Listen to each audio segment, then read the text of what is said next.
नमस्कार मित्रों, स्वागत है आपका मेरे यूट्यूब चैनल में। और आज हम लोग अध्ययन करेंगे Aunt Jennifer's Tiger by Adrienne Rich पोएम का central idea.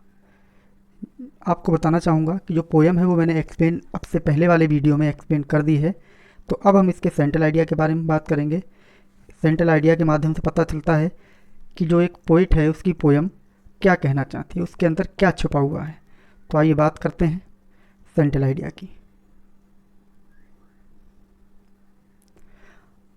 Aunt Jennifer's Tiger, composed by Adrienne Rich, is how the power of the patriarchy controls women's bodies but not their minds। जो आंट जेनिफर्स टाइगर है वो कविता है, किसके द्वारा लिखी गई है? कंपोस्ट मीन्स रचित है। किसके द्वारा रचित है? एड्रेने रिच के द्वारा। Is how the power of the patriarchy controls women's bodies but not their minds. कि किस प्रकार से पैट्रियार्ची मतलब पितृसत्तात्मक। पितृसत्तात्मक का मतलब ये होता है कि एक ऐसी व्यवस्था, ऐसी सत्ता जिसमें महिलाओं की भागीदारी बहुत कम रहती है, अर्थात जहाँ पर सिर्फ और सिर्फ पुरुषों की ही बात मानी जाती है, पुरुषों का ही दबदबा बना रहता है। कि किस प्रकार से जो पैट्रियार्ची है मतलब पितृसत्ता है, कंट्रोल्स नियंत्रित करती है वुमेन्स महिलाओं के बॉडीज शरीर को, बट नॉट देयर माइंड्स, लेकिन उनके माइंड्स को, उनके मस्तिष्क को वो कंट्रोल नहीं कर पाती है। केवल शारीरिक रूप से आप उन्हें कंट्रोल कर सकते हैं, मानसिक रूप से आप उन्हें कंट्रोल नहीं कर सकते।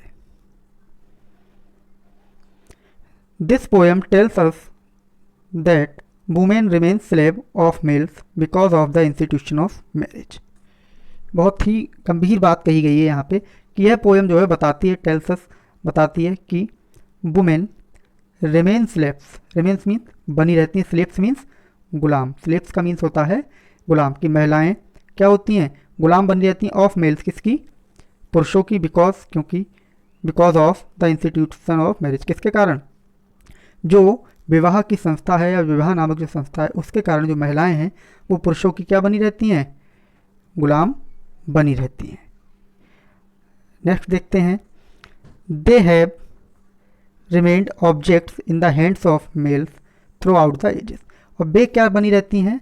रिमेन्स ऑब्जेक्ट, ऑब्जेक्ट मीन्स सामान से मतलब है। क्या बनी रहती हैं? सामान बनी रहती हैं या कठपुतली बनी रहती हैं।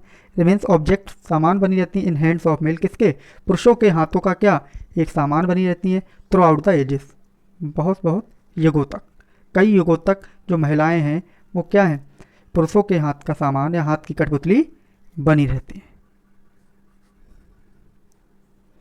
The poem makes this point, और ये पोएम यह पॉइंट बताती है, by presenting the wild exotic powerful tigers embroidered by Aunt Jennifer and contrasting them with Aunt Jennifer's hillscape।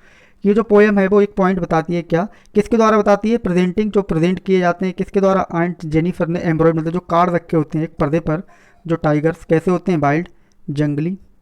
Exotic होता है असाधारण या आकर्षक। पावरफुल मतलब शक्तिशाली। जो टाइगर्स हैं जो आंट जेनिफर ने एक पर्दे पर कार्ड रखे हैं, एम्ब्रॉयड कर रखे हैं, ठीक है, वो क्या बताते हैं? एंड कंट्रास्टिंग, और वो क्या करते हैं?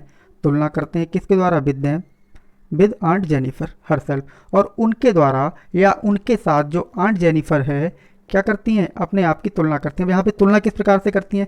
टाइगर हैं, वाइल्ड भी हैं, एक्जोटिक हैं और पावरफुल भी हैं, लेकिन क्या हैं? वो सिर्फ पर्दे पर हैं।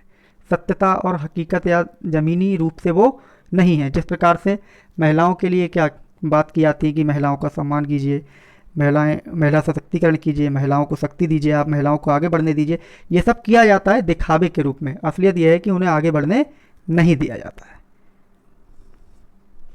Aunt Jennifer is a symbol of all married womens. जो आंट जेनिफर हैं वो क्या है? एक प्रतीक है। सिंबल मीन्स होता है प्रतीक। आंट जेनिफर क्या है? एक प्रतीक है।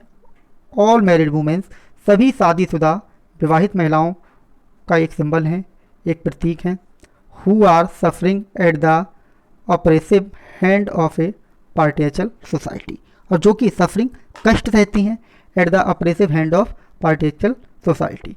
और ऑपरेसिव का मतलब होता है दमनकारी या अत्याचार पूर्ण। वो क्या करती हैं? सफ़र करती हैं at the oppressive hand of patriarchal society. जो पितृसत्तात्मक सोसाइटी है उसके अत्याचार या दमनकारी हाथों के द्वारा जो कष्ट होता है उनको वो क्या करती हैं?